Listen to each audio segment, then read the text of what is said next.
Je vais essayer de vous montrer comment le physicien qui manipule des ondes électromagnétiques, et en l'occurrence ici optiques, peut continuer à faire progresser la microscopie. C'est le milieu dans lequel je travaille, à l'Institut Fresnel à Marseille. Et l'objet qu'on cherche à comprendre, c'est essentiellement le tissu biologique et les mécanismes qui s'y trouvent, qui peuvent être de toute nature. Donc à Marseille, on a la chance d'avoir de gros labos de biologie en neuro, en immunologie, en biologie du développement. Donc on a des partenaires très stimulants pour aborder ces problèmes. Alors là, je voulais juste rappeler un peu les échelles de ce qu'on regarde pour justement faire contraste avec ce que présentait Barbara, au moins qu'on se remette dans les échelles des problèmes qui se posent ici. Donc en gros, l'optique, elle peut, je l'aborderai un petit peu plus tard, là, pénétrer dans les tissus biologiques, mais de manière assez modeste. Hein. On atteint quelques centaines de micromètres dans les tissus.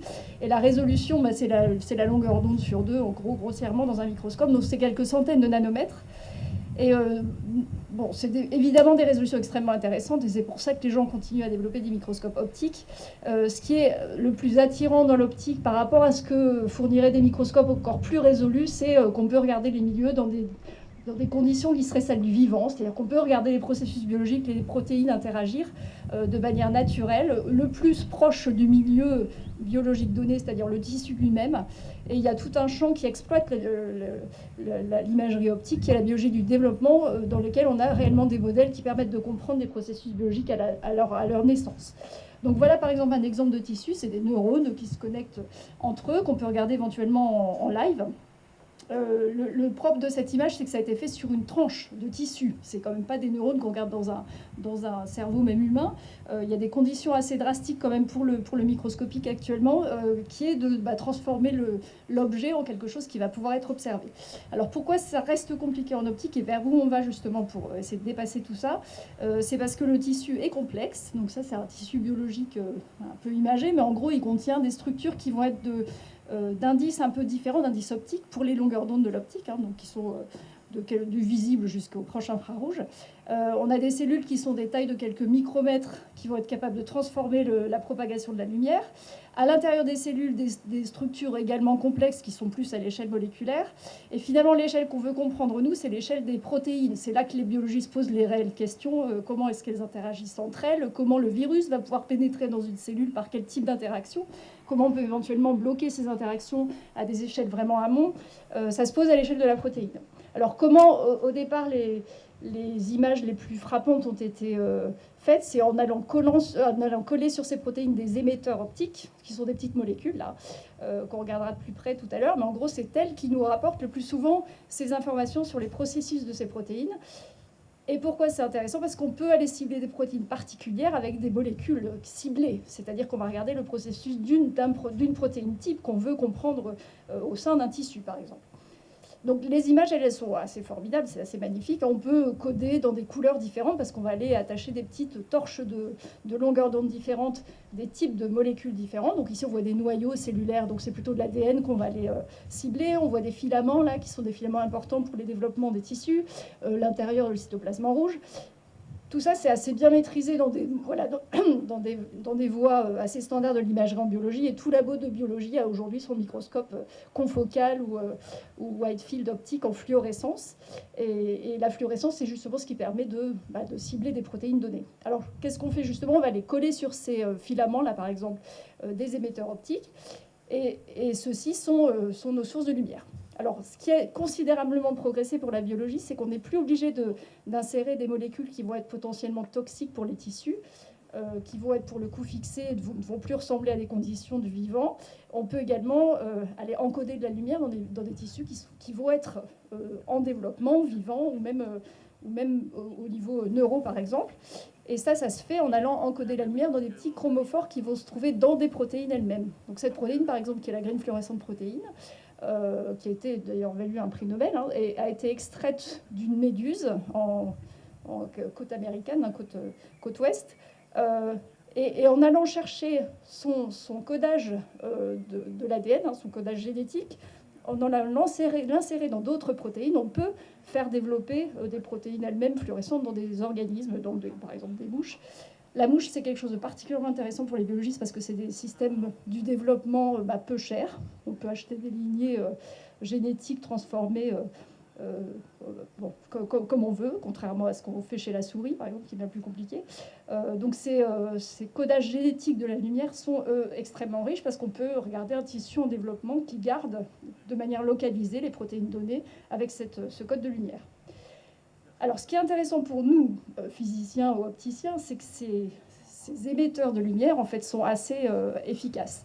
Une molécule fluorescente, en fait, elle est capable d'émettre un nombre de photons suffisant pour pouvoir les observer à l'échelle d'une molécule isolée. Donc une molécule, c'est tout petit, hein, c'est quelques angstroms, c'est minuscule, c'est quelques carbone bonds attachés entre eux. La puissance, le taux d'absorption de ces molécules est géré par l'efficacité à laquelle on va pouvoir l'amener à l'état excité. On absorbe de la lumière hein, quand on produit de la fluorescence. Ça se fait à des taux qui sont des millions de photons par seconde. Et avec un laser continu qui est suffisamment efficace, les taux finalement de désexcitation vers du rayonnement de fluorescence également efficace, ça on sait faire, les molécules doivent être suffisamment rigides pour ne pas se dégrader vers des niveaux non radiatifs. On peut récupérer un nombre de photons de fluorescence très intéressant, qui est bien au-dessus des dark counts de nos détecteurs. Donc ces molécules, finalement, elles sont observables à l'échelle de la molécule unique. Et ça ouvre un pan très important d'investigation, non seulement statistique, c'est-à-dire qu'on est capable d'aller voir localement comment une molécule elle-même va se comporter, va être sensible à son environnement, va interagir avec une autre molécule. On peut les séparer spatialement. Là, c'est une image de molécule, on voit que c'est un petit spot. Alors, ce n'est pas la taille de la molécule, évidemment, c'est la taille de la diffraction optique. Hein. On est résolu à quelques centaines de nanomètres. C'est mon objectif de microscope qui va donner cette tâche. Mais je peux étudier en temps ce qui lui arrive. Donc, je peux regarder ses fluctuations temporelles, même sa diffusion spatiale, s'il y en a. Et il y a un champ, justement, qui a bénéficié de ces présences de détection de molécules uniques qui a vraiment fait exploser l'imagerie pour la biologie, c'est l'imagerie super résolue. Donc, l'imagerie super résolue, donc encore une fois, un prix Nobel il y a peu de temps, en chimie, donc ça a un peu énervé les chimistes parce que c'était plutôt de l'imagerie, mais ça tirait profit finalement des comportements de molécules particulières. Si on s'arrange pour que dans une image, on fasse émettre, enfin on décore une structure biologique, donc ici la tour Eiffel par une grande quantité de molécules fluorescentes, mais on s'arrange pour qu'elles émettent de la lumière de manière intermittente et pas tout en même temps, on peut les localiser, c'est-à-dire qu'on peut les séparer du reste, on peut faire le travail de les regarder une à une, et comme vous le voyez ici sur ce spot, on peut localiser de manière très précise le centre de ce spot à une résolution qui est bien meilleure que la taille du spot lui-même. Donc finalement, localiser le centre de cette image de molécule unique me permet d'uniquement reporter sa localisation à des précisions qui peuvent être au nanomètre, si j'ai suffisamment de photons. Donc en reportant ces molécules non plus par leur image, qui est finalement l'image de diffraction optique, mais par leur centre, je peux reconstituer une image qui est super résolue à la résolution de la localisation du centre de ces molécules. Alors ça veut dire qu'il faut quand même avoir un microscope de bonne qualité optique, c'est-à-dire que l'image d'une molécule va être une belle tache d'airain de diffraction. Je peux pointer son centre avec suffisamment de photons, mais le nombre de photons de ces molécules nous permet de le faire. Et il y a des images formidables aujourd'hui qui sont produites, qui reconstituent des structures qui sont impossibles à voir par des microscopes standards optiques. Là, je ne sais pas à quel point vous voyez bien avec cet écran, mais en gros, par exemple, ici, il y a un réseau d'actines qu'on voit de manière extraordinaire, même encodé en hauteur, parce qu'on peut mesurer la hauteur de ces molécules à quelques dizaines de nanomètres près. Donc on commence à ressembler ici à une image qui se rapprocherait de la microscopie électronique. On a des résolutions qui sont proches du nanomètre.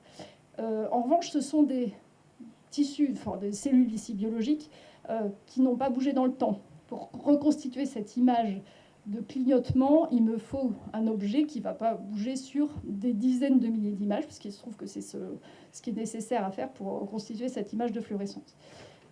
Alors ça, c'est intéressant pour les biologistes de la cellule qui s'intéressent à des structures moléculaires. En revanche, il y a tout un champ aussi de l'imagerie optique qui va s'intéresser à des problématiques plus biomédicales qui relèvent du tissu. Et là, je vous illustre juste les problématiques qui se trouvent.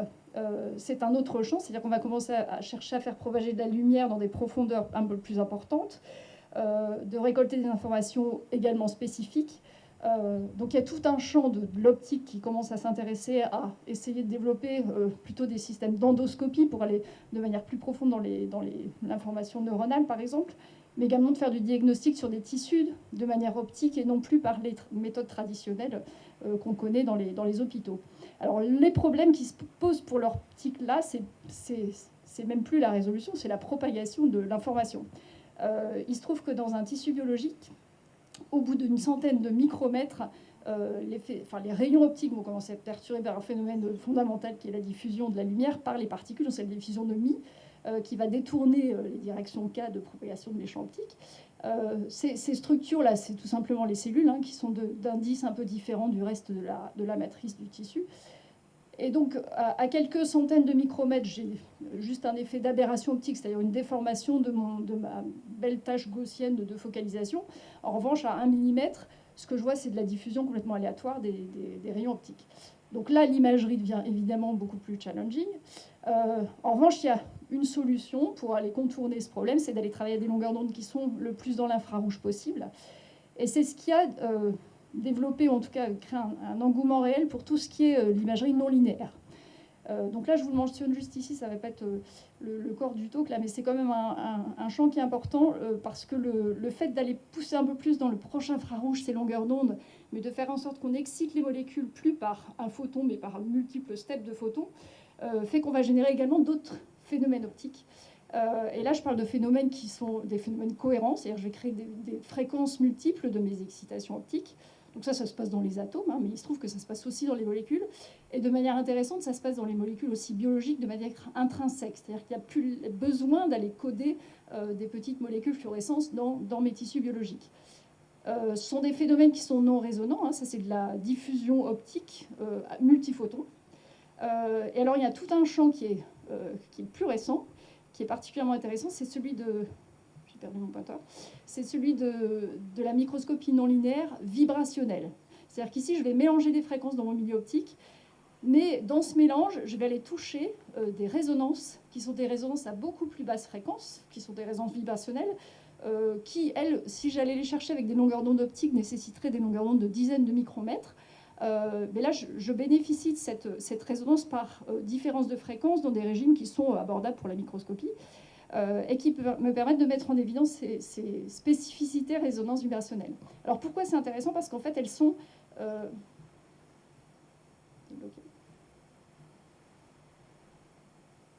C'est planté. Je redémarre. OK. Donc une résonance vibrationnelle, c'est des résonances chimiques... ça vient.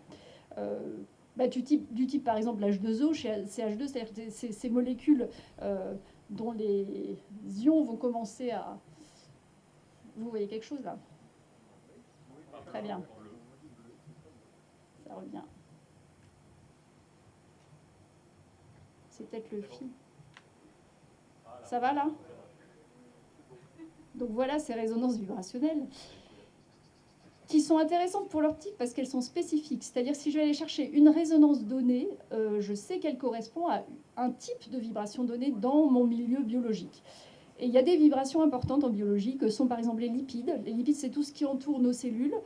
C'est aussi ce qui entoure nos gaines de neurones dans le cerveau, la myéline. Et il y a des résonances importantes aussi qui sont les protéines qui ont beaucoup de CH3. Donc c'est des résonances particulières en termes de vibration optique. Et aujourd'hui, on sait... J'ai l'impression que mon... Non, ça va, ouais. Aujourd'hui, on sait les détecter de manière spécifique dans des microscopes, alors à des profondeurs, encore une fois, assez raisonnables, en dessous du 100 microns, mais qui peut intéresser tout un champ du biomédical, qui est par exemple la détection d'évolution cancéreuse dans un tissu. Alors comment on fait ça? En fait, on va chercher différentes résonances dans les tissus. Les setups, les expériences de microscopie, elles sont assez complexes, elles nécessitent plusieurs lasers pour aller chercher justement ces mélanges de fréquences. Mais en ajustant ensemble des résonances qui sont exactement celles qu'on recherche, par exemple CH2, CH3, et en faisant par exemple la différence, donc c'est en gros combien de taux de lipides sont présents dans les milieux par rapport au taux de protéines, ou le taux d'ADN qui a aussi une résonance proche, et ben je peux retrouver des informations qui sont proches. Ça plombe beaucoup. Je peux retrouver des informations qui sont proches de ce que regardent les gens en histopathologie, par exemple. Donc, bon, vous le voyez sur cette image-là, le temps que le truc se remette en... Donc le PC est bien parce qu'il connecte, mais il n'est pas tout jeune. Ça ne bouge plus. OK. Non, ça va. On y est. Je ne bouge plus. Alors, l'image du dessous, vous voyez ici, c'est de l'histopathologie standard. Vous avez probablement tous vu ces images qui sont extraites de biopsie à l'hôpital pour comprendre si un tissu est cancéreux ou pas. On cherche à voir les contours cellulaires, on cherche à voir les contours des tissus eux-mêmes. Hein. Là, les cellules elles sont plus petites que ça. Le collagène, éventuellement. Ça, c'est coloré par l'histopathologiste avec une coloration qui est connue depuis toujours. En revanche, on a besoin d'extraire le tissu, de le colorer, d'attendre 24 heures, d'avoir une interprétation donnée. Aujourd'hui, ces colorations, on sait les faire de manière artificielle, mais par l'optique. C'est-à-dire qu'ici, ce qu'on a fait, c'est de colorer de manière spécifique, pour que ça ressemble à l'image de l'histopathologue, cette différence de fréquence CH2, CH3, parce qu'elle encode spécifiquement chimiquement des molécules, on est capable de différencier les zones des tissus, un peu de la même manière que ce que fait la coloration de l'histopathologiste. Mais l'intérêt de ça, c'est que ça se fait de manière optique. C'est-à-dire qu'on pourra envisager plus tard, transposer cette expérience-là qui est faite sur un microscope, sur une tranche de tissu optique, biologique, en endoscopie, par exemple. C'est-à-dire qu'on pourrait amener nos contrastes optiques laser au bout d'une fibre optique et pouvoir transposer cet examen de biopsie qui prend du temps en quelque chose qui prend là, quelques minutes dans un endoscope. Donc c'est des choses qui ne nécessitent pas de marquage, puisqu'on le fait là de manière complètement naturelle sur les vibrations chimiques, hein, mais qui sont, elles, transposables avec un intérêt non négligeable pour le biomédical. Alors, je parle d'endoscopie parce que ce qu'on fait là, encore une fois, ce sont sur des tranches de tissu qui font quelques centaines de micromètres, pour la raison que l'optique est perturbée à un moment en profondeur dans un tissu biologique. Alors, c'est bien là, je pense, les directions fondamentales pour les physiciens, opticiens dans l'imagerie dans le futur, c'est que je pense qu'on n'est pas allé tout à fait au bout encore des possibilités des manipulations des ondes. Et il y a une composante qui est la phase, qui est importante pour ce qui est de la propagation des ondes dans un milieu complexe, mais il y a également la polarisation, qui est quelque chose qui apporte une information importante sur l'organisation des molécules, et je vais vous en parler un petit peu. Alors, où en est-on de ces manipulations d'ondes ? Je vous montre deux exemples. Un que je trouve extrêmement joli parce que ça pose des questions également, même conceptuelles, sur comment comprendre la polarisation optique. On sait aujourd'hui encoder, grâce à des objectifs de microscope très ouverts, c'est-à-dire qui vont focaliser la lumière extrêmement forte, on sait créer des états de la lumière qui sont en fait pas trouvés de manière standard dans les propagations champ large optique habituelles. Le fait de pouvoir ouvrir grandement la focalisation optique nous donne accès finalement à des états de polarisation et des constructions en phase assez complexes, parce qu'on a accès à toute une gamme de vecteurs K auxquels on n'aurait pas accès en optique transverse. Ça, c'est juste une illustration. Hein. Si on va aller trafiquer un peu la phase et la polarisation de la lumière dans le plan de Fourier d'un objectif, on sait créer localement ce genre de structure. Donc là, c'est des strips de Mobius qui sont des singularités de polarisation dans un pattern. Il y a une topologie, donc dans un pattern spatial. Et ça, de manière conceptuelle, c'est pas vraiment encore résolu. C'est-à-dire qu'on ne sait pas écrire de manière simple une polarisation optique spatiale en 3D sur une sphère de points carrés, qui est l'objet habituel pour encoder la polarisation, mais la polarisation transverse. Donc là, en sachant de manière expérimentale manipuler ces phases et ces polarisations, on crée finalement des objets qui ouvrent un champ qui est encore à explorer sur voilà, comment comprendre la polarisation 3D grâce à ces faisceaux très ouverts. De manière... Comment on les fabrique C'est typiquement par ce genre de méthode, en fait, en allant trafiquer la phase des vecteurs K qui vont ensuite aller interférer au point focal d'un microscope. Comment on trafique la phase Alors, ça c'en est un exemple, cette Q-plate là, que je montre sur le... Je vais remettre mon pointeur. Cette Q-plate qu'on met sur le plan Fourier de cet objectif va aller localement changer la biréfringence, enfin, localement créer une petite lame biréfringente sur une position de vecteur K donné. C'est-à-dire que pour ce vecteur K, la biréfringence qui a été vue par l'onde, donc ça crée une polarisation qui a changé, avec une phase éventuellement qui a changé, va être différente de celle du vecteur K d'à côté. Ça répond à la question ? Pas vraiment, mais c'est pas grave. Sur le point focal, en fait, je crée une interférence. Enfin, chaque point de ce volume focal-là est l'interférence de vecteurs K différents qui ont, eux, subi un état de polarisation et un shift en phase différent.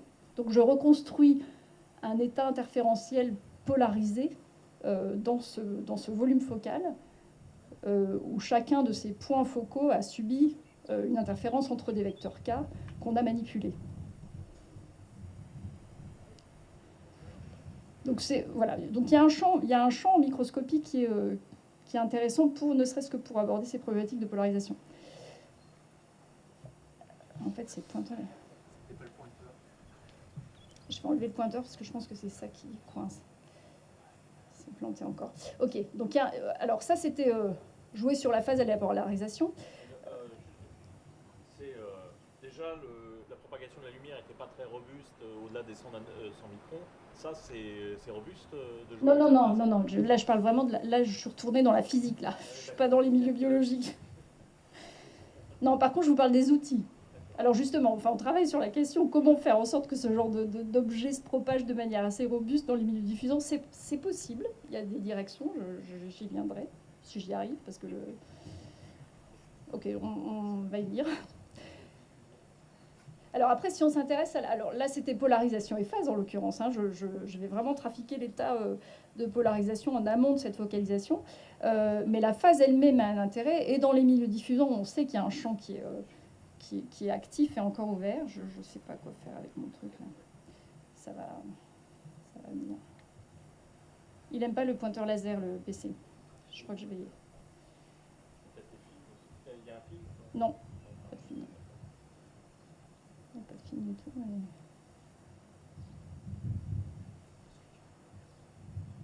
Je vais arrêter le pointeur laser, je crois. Ça va, là, vous voyez quelque chose? Et là, vous voyez mon curseur là, qui bouge. On va se contenter de ça. OK. Alors, les milieux complexes, qu'est-ce qu'on fait avec aujourd'hui? Alors, justement, les milieux complexes, on sait que bon, ça va du milieu aberrant, qui va juste déformer la focalisation optique, au milieu vraiment aléatoire, diffusant, qui va, lui, complètement perturber les directions de propagation. Un milieu aberrant, en fait, ça relève de lumière balistique, dans le sens où les propagations sont quand même relativement bien définies. Si je vais regarder quel genre de front d'onde a été déformé par mon tissu, je vais trouver dans le plan de Fourier, donc dans le plan de la phase, des déformations qui vont être assez smooth, assez légères.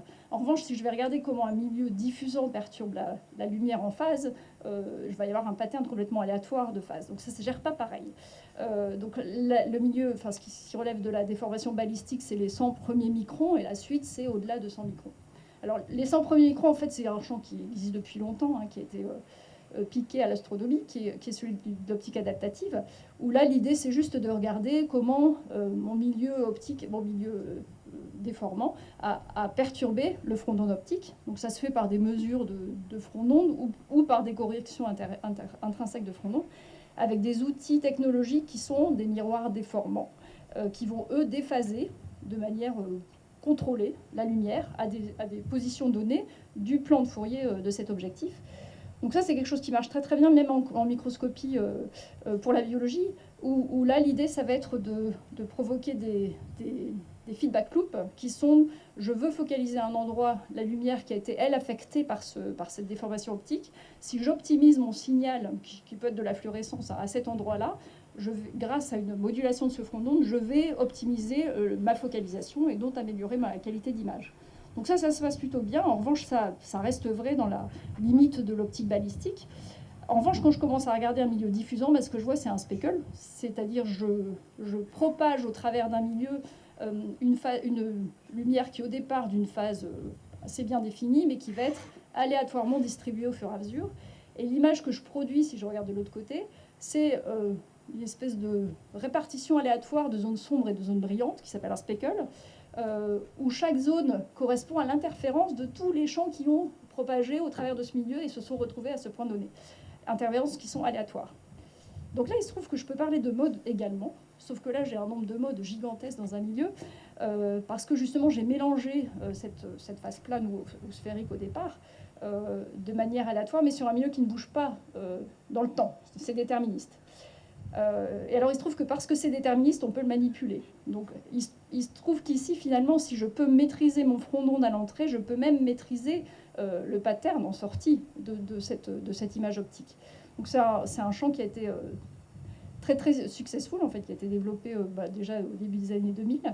Ça, c'était à Twente.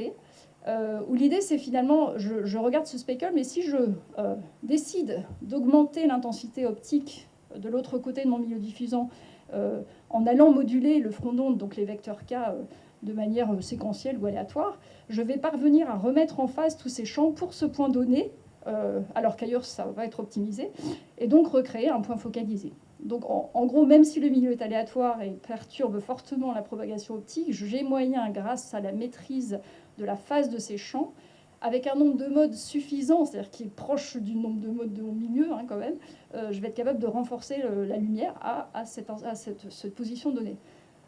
Donc là, je n'ai pas besoin de mesurer la phase de mon champ, de l'autre côté, c'est juste de l'optimisation un peu blind. Mais ça constitue quand même une optimisation du champ à cet endroit-là. Il y a une autre manière de le faire qui est justement de mesurer le champ complètement. Et ça, c'est une approche qui est vraiment intéressante parce que bon, déjà, c'est proche de ce que raconte Mathias sur le retournement temporel. On cherche à faire en optique quelque chose qui est une maîtrise de la propagation de l'onde dans un milieu. Mais en plus, ça permet de mieux comprendre ces milieux aléatoires. Donc cette approche, c'est celle de mesurer finalement la matrice qui a créé cette transformation d'une onde entrante vers une onde sortante de manière rationnelle. Et la manière de faire ça, c'est de l'interférométrie. Il nous faut la phase et l'amplitude d'un champ pour pouvoir le caractériser complètement. Si je suis capable de caractériser de manière absolue comment mon milieu a transformé un nombre de modes donnés entrants en un nombre de modes donnés sortis, je vais être capable de retourner l'information pour recréer une focalisation. Alors, il se trouve que c'est partiel parce que le nombre de modes mesurés, finalement, est limité par ma technologie. Donc, j'ai pour les nombres de modes d'entrée à mon actif ces miroirs déformables qui ont un nombre de modes définis. Et puis, en sortie, c'est une caméra avec un nombre de pixels donnés. Donc, tout ça, ça me limite à une sous-partie de ma matrice. Mais quand même, en retournant cette matrice, donc de manière, pour le coup, mathématique, je suis capable de reconstituer un focus optique. Donc ça, c'est intéressant. Alors, il se trouve qu'il faut quand même regarder de l'autre côté du milieu. Donc, dans le cerveau d'une souris, c'est assez difficile d'aller focaliser la lumière sans... voilà, par cette méthode-là. En revanche, on commence à développer des choses en réflexion. Donc, je vais bouger sur la polarisation maintenant, puis vous expliquer comment ça, à la fin, peut effectivement être utilisé pour préserver la polarisation dans un milieu. En revanche, je voulais déjà vous expliquer ce qu'on fait avec la polarisation en biologie, enfin en optique pour la biologie. C'est quelque chose dont on ne parle pas souvent, et je pense que c'est extrêmement riche et presque pas assez exploité en imagerie actuellement. Il se trouve que techniquement, évidemment, maîtriser la polarisation de la lumière, surtout dans des faisceaux très focalisés, c'est quelque chose d'assez challenging, donc il faut quand même aborder les choses de manière rationnelle, mais il y a extrêmement de richesse derrière.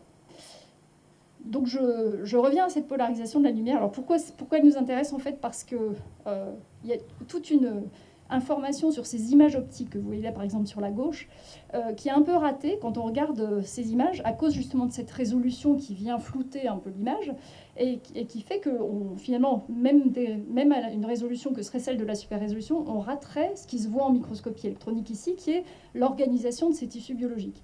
Ici, vous avez un exemple qui est les filaments d'actine. Ces meshworks ici complètement aléatoires à côté de structures très très alignées sont une information en fait riche pour la biologie. C'est très lié aux propriétés mécaniques en fait de ces cellules. En revanche, l'optique dans l'image n'est pas capable de faire la différence entre ces zones floutées là, dans lesquelles les meshworks seraient assez aléatoires et puis celles où c'est très aligné. Derrière ça, il y a toute une compréhension de comment l'actine s'organise. Donc je vous passe la biomécanique, mais en gros, il y a vraiment des recherches importantes sur comment l'actine s'organise. C'est vraiment le garant en fait, d'un tissu biologique, de la manière dont les cellules vont pouvoir se comporter, migrer, voire même migrer trop dans les tissus cancéreux. Et c'est aussi quelque chose de très riche au niveau de la compréhension de la division cellulaire. L'actine va aller se mettre de manière particulière le long d'anneaux pour pouvoir diviser les cellules. Donc en gros, le sujet est riche pour les biologistes, mais pour l'opticien aussi, parce qu'en fait, l'idée, c'est d'aller voir si justement l'optique ne peut pas aller regarder d'un peu plus proche comment ces filaments d'actine sont organisés du point de vue orientationnel et plus uniquement localisé. Donc pour ça, c'est la polarisation qui va nous aider. Alors pourquoi? Parce que la polarisation, c'est vectoriel, donc ça retrace une direction. Donc forcément, si on sait maîtriser une directionnalité dans la lumière de manière vectorielle, on pourrait envisager mesurer l'orientation de molécules qui seraient fluorescentes, par exemple. On sait parfaitement mesurer un état de polarisation de la lumière en tournant un polariseur. Ici, ce qu'on a dans nos processus d'imagerie, c'est finalement des dipôles émetteurs. C'est ces objets qui émettent la lumière. Hein, j'en reviens à la fluorescence, mais c'est vrai en optique non linéaire aussi. Ce sont des dipôles qui ont une direction, qui rayonnent la lumière. Donc on sait qu'un dipôle électromagnétique, ça rayonne la lumière d'une manière spécifique, qui est liée à sa direction. Et si on est capable de mesurer cette direction, et si on a ancré suffisamment rigidement ce dipôle à notre molécule biologique, on sait mesurer l'orientation de cette molécule biologique. Donc rajouter la polarisation doit pouvoir nous permettre de mesurer cette organisation finalement. Alors ce qui est un peu plus complexe, c'est qu'en biologie, tout bouge. Et même quand on ancre un fluorophore de manière assez rigide sur une protéine, il y a un mouvement thermique naturel. On sait à peu près anticiper ce qui se passe, même en utilisant les modélisations chimiques là, que font nos collègues. Mais en gros, ce qui se passe, c'est qu'il y a une espèce de fluctuation angulaire de ces dipôles, qui fait que finalement, ce qu'on voit, ce n'est pas un état de polarisation qui serait complètement rigide, mais presque entaché de dépolarisation, avec quand même une direction principale. Donc les collègues, ça c'est juste pour illustrer, mais en gros, les gens qui font de la biochimie s'attachent activement à quand même relier des molécules biologiques de manière très ancrée par rapport au fluorophore. Et ça se fait même sur ces protéines fluorescentes, hein, en les attachant par plusieurs bouts. Mais en gros, notre problème aujourd'hui, il est celui-là. Je veux mesurer une orientation, celle de ces chromophores fluorescents, qui bouge dans le temps, donc qui correspond à un état de dépolarisation existant. Et ça, je dois pouvoir le faire en mesurant justement la polarisation émise par ce fluorophore. Alors, il se trouve qu'il y a quelque chose qui est important en fait dans la réaction d'un fluorophore à la polarisation, c'est que déjà en excitant ce fluorophore, je vais avoir une dépendance de la polarisation de la lumière. Quand je tourne la polarisation en face d'un chromophore qui va absorber la lumière, je vais évidemment plus absorber quand la polarisation est le long de l'axe de fluorophore, parce que c'est là que je vais activer l'oscillation de ces électrons liés dans la molécule. Et ça, c'est lié au dipôle de transition de cette molécule. Donc, c'est lié à sa structure chimique. Donc, en gros, je suis déjà dépendant de la polarisation à l'état d'absorption de la lumière. Et comme je vous le disais tout à l'heure, je suis aussi dépendante de la polarisation dans l'état d'émission de cette lumière. Ce que je vois, c'est le rayonnement d'un dipôle. Donc, en fait, on a fait beaucoup de choses déjà en maîtrisant cette dépendance à la polarisation à l'état d'absorption, parce qu'il se trouve que c'est plus facile à effectuer même dans les milieux un peu déformants. Si je maîtrise cette polarisation de la lumière pour l'absorption de ces molécules sans détecter de polarisation particulière, ce que je vais faire finalement, c'est que je vais moduler une réponse de fluorescence. Ici, c'est pour un dipôle unique, hein, dont la modulation va être très dépendante de la manière dont mes dipôles sont organisés. Et si mes dipôles fluctuent ou sont organisés à des ouvertures angulaires données, je vais perdre en contraste de cette modulation parce que je vais explorer plusieurs directions. Donc ça, c'est des choses qu'on a montées en expérience. Il suffit juste de faire tourner une polarisation de manière transverse, hein, et de mesurer la modulation en chaque pixel de l'image. Et ce qui est riche, c'est que ces modulations vont être interprétées comme une organisation moléculaire. Donc je sonde localement comment mon milieu a répondu à une polarisation tournante. Je me limite au plan, donc je regarde plutôt ce qui se passe de manière transverse projetée dans un plan. Mais déjà, je vais pouvoir interpréter ces données comme localement, à chaque zone de cet assemblage d'actines, là, comment les filaments sont organisés. Modulo la petite fluctuation angulaire qui se passe. Donc ce que je vois, c'est une espèce de moyenne sur la structure des filaments plus la modulation angulaire de chacune de ces petites molécules. Et ce que je fais finalement dans cette expérience, c'est que je regarde pour chaque pixel une interprétation de cette modulation et que je la traduis en couleur, par exemple. Hein.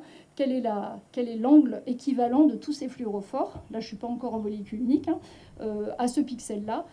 Quelle est l'ouverture angulaire explorée par ces fluorophores. Donc ça, je peux l'encoder en couleur. Hein. Je peux dire que dans certaines régions, les filaments sont plus parallèles que dans d'autres. Donc ça, c'est une information qui est déjà sub-résolution. J'ai plus une intensité uniquement, j'ai vraiment une organisation. Et je peux regarder la direction moyenne. Donc ce qu'on a fait, c'est qu'on encode finalement ces images. Je ne suis pas sûre que vous voyez vraiment sur l'écran, mais on encode ces images avec des petits sticks, des petites lignes. Chaque pixel représentant, pour l'orientation du stick, la direction moyenne de ces molécules, et la couleur du stick va être l'organisation qu'il y a derrière ce point focal. Et ça, je n'ai aucune idée si vous voyez suffisamment. Mais en gros, sur ces images qui sont plus seulement des images d'intensité, mais des images réellement d'organisation, on peut regarder, là c'est un problème de développement biologique un embryon de drosophile, on peut regarder comment l'actine est organisée à différentes profondeurs, par exemple différentes régions des contours cellulaires. Donc ici, sur celui-là, on voit des petits sticks tout rouges complètement désorganisés, alors qu'un peu plus haut, sur la surface de l'embryon, les sticks forment vraiment des cercles très ronds. Donc l'actine est vraiment très organisée, comme ce qu'on voit en microscopie électronique d'ailleurs, de manière très parallèle. Et on a pu comprendre d'ailleurs que c'était dû à la présence d'une autre protéine, là, du cytosquelette, qui elle-même aidait l'organisation de l'actine. Donc on peut, additionnellement à ces images d'intensité, comprendre cette organisation moléculaire, encore une fois sur des ensembles, grâce à cette polarisation de la lumière. Et ça, on le fait maintenant de manière dynamique, ici par exemple sur des embryons qui sont en division, où on peut suivre presque des anisotropies de formation d'organisation de l'actine en temps réel. Alors, ce qui est un peu limitant dans ces données que je viens de montrer, c'est qu'elles sont moyennées sur plein de molécules. Là, je faisais juste des images de fluorescence. Et que, bien sûr, ce que je regarde comme organisation, c'est une moyenne dans le temps et dans l'espace sur plusieurs molécules. Donc, j'en reviens à ma molécule unique, parce que finalement, je rate dans cette mesure ce qui est finalement l'offset qui est dû à la fluctuation angulaire des molécules isolées. Je vois à la fois la structure, avec au-dessus chaque fluctuation individuelle de chaque molécule. Donc ça reste une information importante relative. Je peux regarder l'organisation plus importante dans certaines régions d'un tissu par rapport à une autre, mais je ne peux pas avoir une donnée absolue de cette structure, par exemple. Donc pour faire ça, il faut redescendre à la molécule unique, parce qu'une mesure polarisée sur une molécule doit pouvoir me permettre de soustraire ou de discriminer cette fluctuation angulaire de la structure donnée. Et pour ça, je regarde ces images-là, si vous arrivez à voir, qui sont des images de clignotement de molécules, comme ce que je vous montrais tout à l'heure.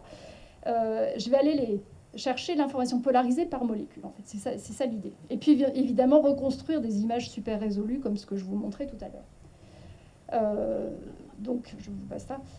Donc, en gros, l'idée, c'est aujourd'hui de regarder maintenant, molécule par molécule, leur direction moyenne et leur fluctuation angulaire, et de reconstruire une image de structure, d'organisation, qui serait presque décorrélée de cette fluctuation angulaire individuelle, pour pouvoir voir si localement ces filaments sont déstructurés ou pas, et de regarder cette organisation de manière plus visible par rapport à ce qui ne se voit pas en microscopie actuellement. Donc pour faire ça, je reviens au rayonnement de molécules uniques. Là, j'ai des dipôles rayonnants. Il se trouve que j'ai qu'une image pour pouvoir mesurer cette orientation. Je ne peux plus me permettre de séquentiellement tourner la polarisation, parce qu'on va chercher des dizaines de milliers de mesures où les molécules sont isolées. Donc j'ai plutôt intérêt à les exciter de manière isotrope en termes de polarisation, mais de mesurer leur dipôle rayonnant en termes de polarisation. Donc je vais plutôt mettre un polariseur en sortie et puis les exciter de manière la plus isotrope possible. En revanche, il me faut, de la même manière que tout à l'heure, plusieurs états de polarisation de mesure pour pouvoir mesurer leur direction angulaire. Et puis, si elles fluctuent dans le temps, je devrais le voir sur ce contraste, de la même manière que ce que je faisais tout à l'heure. Je vais avoir plusieurs états de mesure de polarisation, et la perte d'un contraste de cette modulation me donne une indication, normalement, sur leur fluctuation angulaire. Et ça, il se trouve que ça peut se faire juste avec 4 angles. Donc, si je sais mesurer en 4 angles de polarisation avec un polariseur, donc une émission, une émission optique, je peux mesurer l'orientation, je suis toujours transverse dans le plan, de molécules et leur fluctuation angulaire qui, elle, est tracée dans ce contraste optique. Donc ça se fait en microscopie, diviser des images en polarisations différentes, on sait faire ça depuis toujours. En revanche, il faut bien se rappeler que ce que je mesure là, c'est toujours une polarisation transverse, donc je mesure une projection de l'information dans le plan. C'est-à-dire que si la fluctuation angulaire est hors plan, je vais la surestimer. Je vais voir quelque chose qui fluctue, mais vu du dessus, donc je vais voir un cône angulaire plus important que s'il était dans le plan. Alors, peut-être de manière quand même plus subtile, qu'est-ce qui se passe quand un dipôle part hors plan? Donc, je reviens aux problématiques du 3D, parce que c'est vraiment des choses qui, aujourd'hui, ne sont pas très explorées.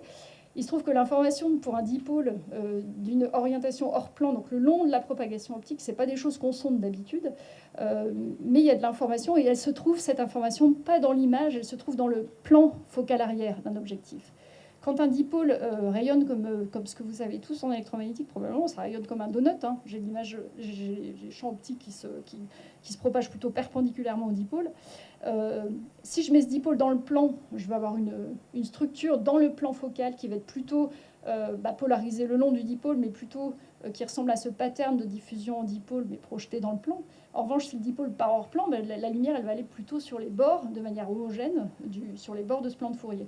Donc l'information, elle est là. L'information 3D, elle n'est pas du tout dans l'image qui, elle, va rester à peu près la même. Elle est vraiment dans cette répartition de la polarisation et de l'intensité dans le plan de Fourier d'un microscope. Donc si je veux, moi, au départ, m'affranchir de cette donnée qui va être biaisée de la fluctuation angulaire, j'ai plutôt intérêt à mesurer des petites ouvertures optiques. Et si je veux mesurer cette orientation hors plan, j'ai plutôt intérêt à m'intéresser à ces grandes ouvertures optiques. Donc au départ, ce qu'on a fait, c'est une mesure de molécule unique, reconstitution d'une image super résolue, juste en regardant ce qui se passait dans le plan. Alors, je ne sais pas si vous allez voir quoi que ce soit, mais en gros, là, il y a des molécules qui clignotent qui sont sur quatre sous-images différentes d'une image. Je crois qu'on ne voit rien, peut-être mieux dans ce slide-là. Donc, je divise mon image en 4. Ça reste des molécules uniques qui vont clignoter, comme tout à l'heure. En revanche, chaque image est codée en polarisation. Donc, je mesure sur 4 polarisations différentes, chaque molécule. J'ai assez de photons pour le faire. On est chanceux de ce point de vue-là. Et on va pouvoir retracer de ces 4 points comment ces molécules fluctuent et quelle est leur direction dans le plan. Et ça donne des choses qui sont assez riches en informations. Ça, c'est par exemple un filament d'actine tout seul. On voit les petits sticks là maintenant qui sont alignés le long de ce filament. Ils ont une couleur qui est de l'ordre de, je sais pas, de 100 degrés, quelque chose comme ça. Et ils ont une orientation qui est assez définie autour de cette actine. Mais ça, c'est plus des ensembles de molécules maintenant, c'est des molécules isolées. C'est-à-dire chaque stick est une molécule et je peux voir comment elle est organisée le long de ce filament unique. Et si je fais ça dans des filaments, dans des structures beaucoup plus compliquées, je fais juste un zoom ici pour que vous voyez, je peux voir maintenant dans des cellules comment l'actine va s'assembler. Alors, encore une fois, c'est une image figée.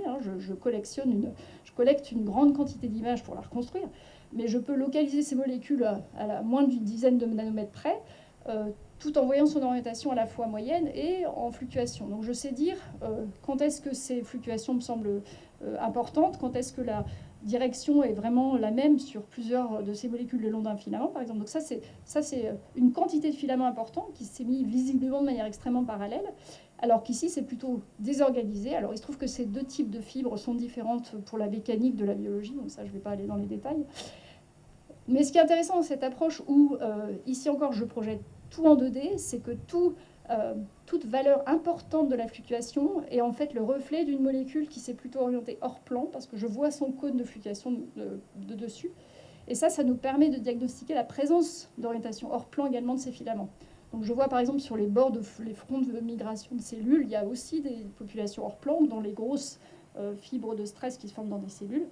Donc c'est des informations structurales dans des milieux denses qu'on a à nouveau, qu'on a rajouté par cette information de polarisation. Et l'effet le plus marquant, c'était dans ces fronts de migration de ces cellules-là, qui sont des lamellipodes. Et il se trouve qu'en fait, il y a des interrogations très fortes sur comment l'actine s'organise dans ces fronts de migration. Dans une image super résolue, la densité est tellement importante que finalement on ne voit pas du tout la structure individuelle de ces filaments, de leur organisation. Alors que quand on va regarder l'orientation moyenne one by one de ces molécules, on constitue des distributions qui, ici, il se trouve qu'elles sont bimodales et en fait on les comprend bien par le type de crosslinker qui se passe dans l'actine, qui se voyait auparavant par microscopie électronique, mais qu'aujourd'hui on peut voir en optique. En ayant rajouté cette information, ça devient possible. Alors juste pour la fin, évidemment, le rêve, ça serait de mesurer de manière absolue cette orientation 3D. Jusqu'à maintenant, je projetais dans le plan, on biaisait un peu la lecture, on interprétait.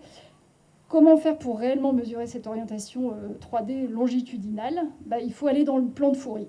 Donc, ce qu'on a fait là, c'est de finalement aller chercher plus dans ce plan l'information pour pouvoir encoder cette orientation 3D de manière additionnelle à ce que je faisais déjà tout à l'heure. Alors, il y a des gens qui se sont intéressés à la question déjà. En fait, il se trouve que c'est un champ qui est en train d'exploser dans la microscopie super résolue. C'est d'aller ici mettre des masses de phase pour pouvoir justement décaler en phase chacun de ces vecteurs K qui va aller reconstituer l'image de chaque molécule unique pour aller trafiquer un peu la forme de cette...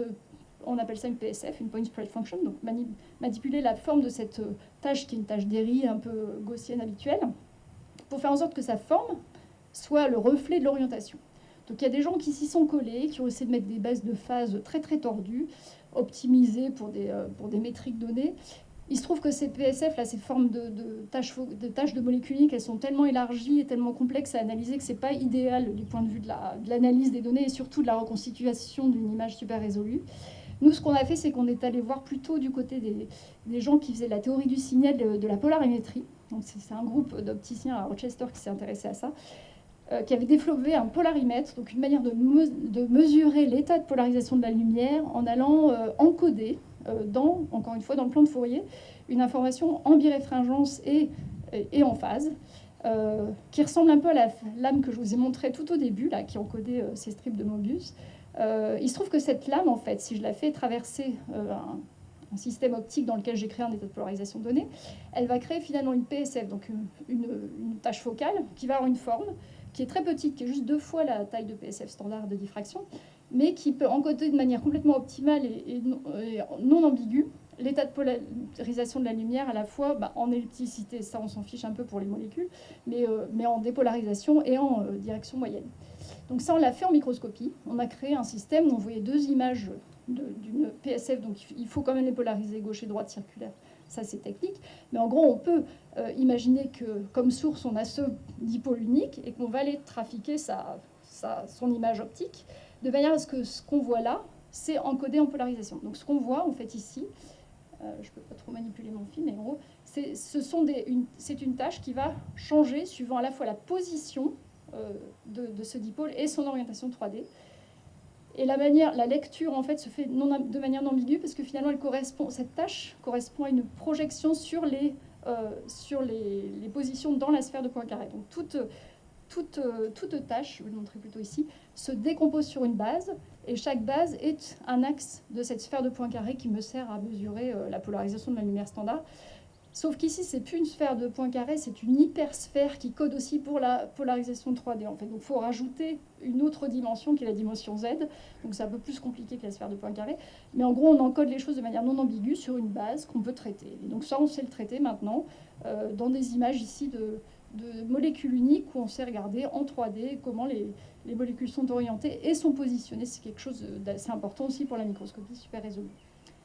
Donc, je vous passe les milieux diffusants parce que je n'ai pas le temps, mais le message, c'est qu'on sait faire des choses. Je voulais quand même finir avec une chose, qui était ça. En gros, où va la microscopie? Je pense que c'est quand même important de regarder où on va. Et il se trouve qu'il y a quelque chose qui est en train de révolutionner considérablement notre milieu, qui est les outils numériques. Nous, on a fait des écoles traditionnelles en physique, en chimie, en biologie. On se met ensemble, ça va très bien, avec des concepts qui sont vraiment riches et intéressants. D'ailleurs, ça continue. En revanche, aujourd'hui, il y a des outils qui arrivent. Il y a des gens qui deviennent très, très performants en travaillant sur les outils numériques de l'inversion, compressive sensing, deep learning. C'est quelque chose qui est en train de vraiment dominer le milieu de la microscopie. Le dernier exemple en date, c'est ce qui est marqué tout en bas. L'imagerie de phase, c'est un peu compliqué à faire en 3D en tomographie. Aujourd'hui, il y a des gens qui développent, avec des outils de deep learning, des correspondances entre ce qu'on voit en fluorescence et ce qu'on voit en phase, pour pouvoir extraire d'une image de phase quelque chose qui n'était même pas mesuré en phase. Donc, on peut imaginer une multitude d'outils, de développement des outils numériques pour finalement faire de la microscopie sans faire d'imagerie. C'est-à-dire qu'on pourrait extraire des informations biologiques très fines sur une image qui ressemble à rien. Et ça, c'est des choses qu'il faut réellement intégrer. Donc on y va, hein, mais c'était juste un constat et je pense quelque chose d'important à intégrer, le fait que le numérique et également la théorie du signal et de l'estimation sont des outils majeurs. On ne peut plus s'affranchir de savoir ce qu'on fait avec les signaux et puis les approches numériques, qu'elles soient pertinentes ou pas, ça c'est à nous de décider. Voilà. Et puis bon, voilà, je vous mets les gens qui ont travaillé avec moi sur pas mal de choses ici.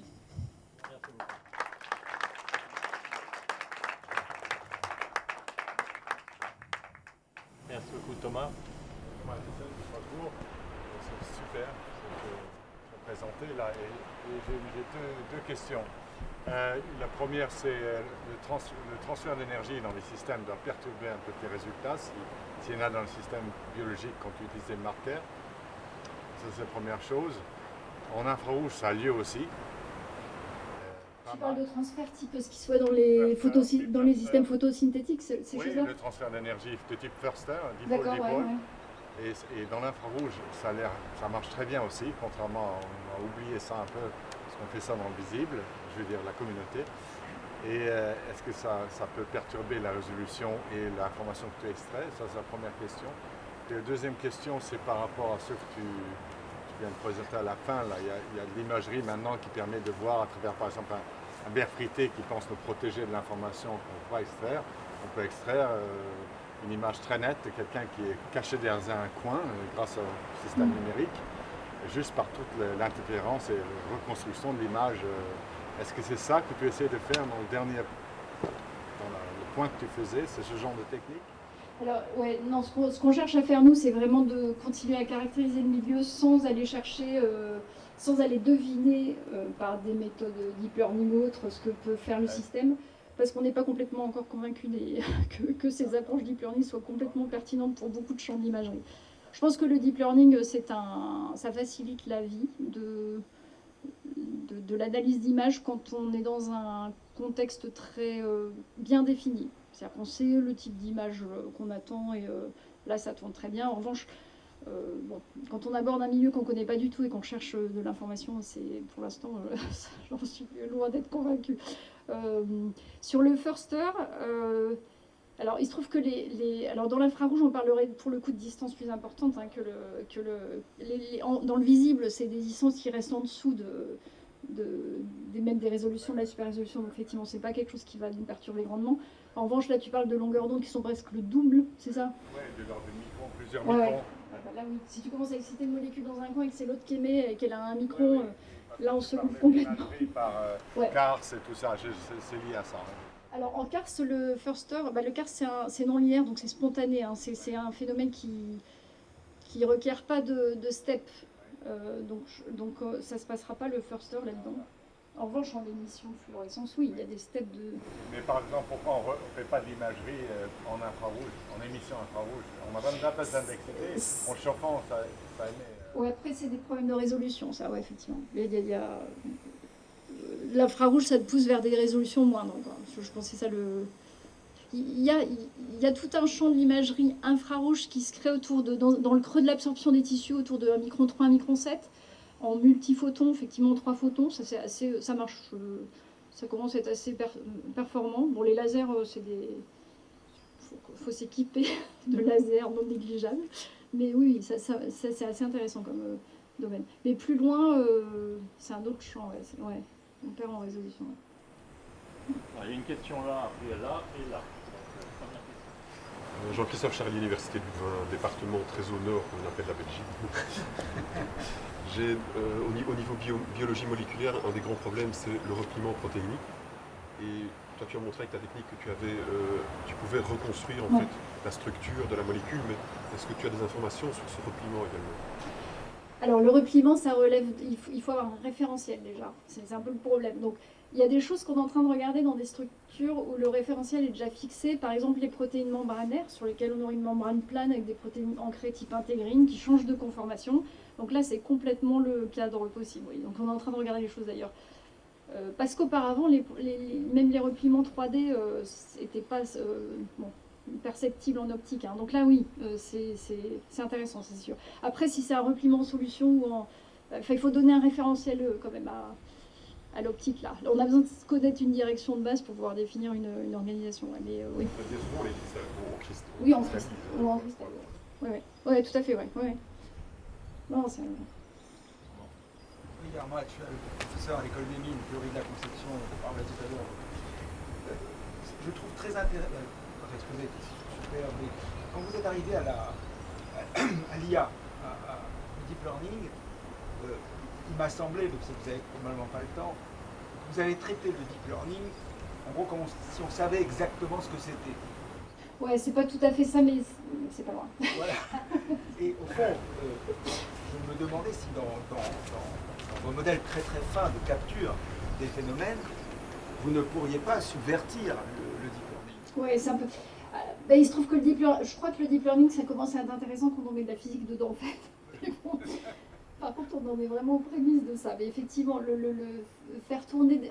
Il y a des choses extraordinaires qui sortent en imagerie, en biologie actuellement, qui démontrent que le deep learning peut nous mener n'importe où. C'est le cas. Hein. D'ailleurs, il y a des termes, hein, hallucination, je ne sais quoi. Là. On peut sortir des images qui ressemblent à des filaments d'un milieu qui serait fait de clusters circulaires. Par exemple, ça, c'est aucun problème. Donc, il faut un peu rajouter de l'info, et je pense que c'est là que ça se trouve. Ouais. Mais du coup, c'est plus complexe, ça veut dire qu'il faut aller dans les réseaux de neurones, et qu'il faut aller... mettre des contraintes. Enfin, ouais, c'est encore un autre champ, mais je pense que c'est là que ça se trouve, que c'est là que c'est intéressant. Philippe et Achakari. Donc, Philippe, Grenoble, CNRS. En géophysique, nous, on a des capteurs qui sont 3 composantes. Donc, on peut mesurer la polarisation directement, en fait. Et on s'intéresse, et j'aurais voulu ton commentaire sur pas simplement la polarisation, mais l'ellipticité, c'est-à-dire le rapport entre le grand axe et le petit axe. Est-ce que vous avez aussi une ellipticité qui pourrait rajouter une information en plus de l'angle? Et qu'est-ce qu'elle apporte dans ces cas-là? Alors, en optique, là, enfin, en rayonnement électromagnétique sur ce type d'objet, tu parles d'une polarisation elliptique, là. Hein, oui. Ouais. Alors, il se trouve que ça n'arrive pas là, parce qu'on a des structures, finalement, c'est des oscillations électroniques générées par une excitation qui sont une dimension. Donc, c'est des dipôles. C'est sûr qu'on a affaire à des dipôles rayonnants. En revanche, il y a des structures moléculaires qui sont quand même intéressantes. Elles sont chirales, en fait, voilà, qui portent une possibilité, effectivement, de créer des oscillations électroniques qui seraient, elles, d'une autre dimension, en 2D, ouais. Et là, on commence à générer, je pense, des polarisations circulaires ou elliptiques. Ce n'est pas le cas des molécules qu'on regarde là, mais je crois que ça relève de systèmes chiro, quoi. Donc il y a un équivalent, je pense, en termes de... Et la mesurer, on sait faire comme... oui, c'est de la polarimétrie également. Mais alors, il se trouve qu'il y a des choses intéressantes pour la biologie également, parce qu'une molécule chirale qui serait ancrée dans un système qui se replie ou pas, qui soit chiral ou non, va aller annuler la chiralité ou pas. Donc il y a des intérêts aussi au niveau du sens, capter les propriétés de l'environnement. La chiralité peut être sensible à un environnement variable. En tant que tel, quand on cherche à sonder cette structure, je ne pense pas que l'ellipticité soit un apport phénoménal, mais bon. Mais oui, c'est probable. Il y a des structures moléculaires dont on peut imaginer qu'elles émettent des émissions elliptiques. Ouais. Thierry? Oui, donc Thierry Giamarchi, Université de Genève. Donc moi c'est un domaine que je connais très mal, mais j'ai vu des images que j'ai trouvées assez spectaculaires de tomographie X en particulier par mes collègues du PSI, où on voit des muscles de mouche en mouvement, des coupes de microprocesseurs, etc. Donc est-ce que c'est des techniques qui sont potentiellement utilisables pour des questions biologiques telles que tu les mentionnais dans ton talk? Est-ce qu'il faut un laser à électrons libres pour les mettre en œuvre, ou est-ce que c'est totalement inutilisable? Non, en fait, la microscopie X, il y a des progrès énormes, effectivement, et vers le vivant même. Hein. Donc, il y a des manières de cryostopper certains événements biologiques dans le temps pour pouvoir ensuite les mesurer par diffraction X ou microscopie électronique. Enfin, oui, tout ça progresse de manière phénoménale. Je pense qu'il y a encore la problématique de regarder dans le temps, à des échelles de temps qui seraient millisecondes ou moins, des processus d'interaction protéines, où là, effectivement, on est assez limité quand on commence à aborder ces techniques-là. Mais c'est l'échelle de temps, en fait. C'est l'échelle de temps. En revanche, le gain en échelle spatiale est énorme. Hein. Enfin, tout ça, c'est... Le compromis est là. Une question là, et après. Oui, moi j'avais une question en ce qui concerne la dynamique temporelle. Tu n'as pas parlé de ce qui était possible, par exemple la diffusion d'une protéine membranaire, un repliement de protéines, ouais. Par exemple. C'est quoi les dynamiques auxquelles tu as accès? Alors, en fait, il y a bon, pour tout ce qui est spatial. Donc là, tu parles plus de diffusion spatiale. On est limité par la technologie. Hein, donc c'est les caméras là. C'est les caméras. Le nombre de photons nous limitant également sur le temps d'intégration, c'est millisecondes au mieux. Pour ce qui est de la diffusion latérale. En revanche, la diffusion orientationnelle, on a quand même un autre atout, qui est que les polarisations sont manipulables à l'excitation et à la détection de manière, steady state, quoi. Donc on peut mesurer des temps de diffusion rotationnelle juste avec des mesures type anisotropique fluorescence standard. Hein. Donc si j'excite un ensemble moléculaire avec une polarisation donnée et que je compare l'émission sur 2 polars, ça me suffit pour remonter à un temps de diffusion qui soit de la... C'est peut-être pico-nanosecondes, là, les résolutions, donc c'est intéressant. Mais ça, c'est orientationnel. Les dynamiques ne sont pas les mêmes. Didier Châtelet, laboratoire Jean Perrin, c'est en bonne université.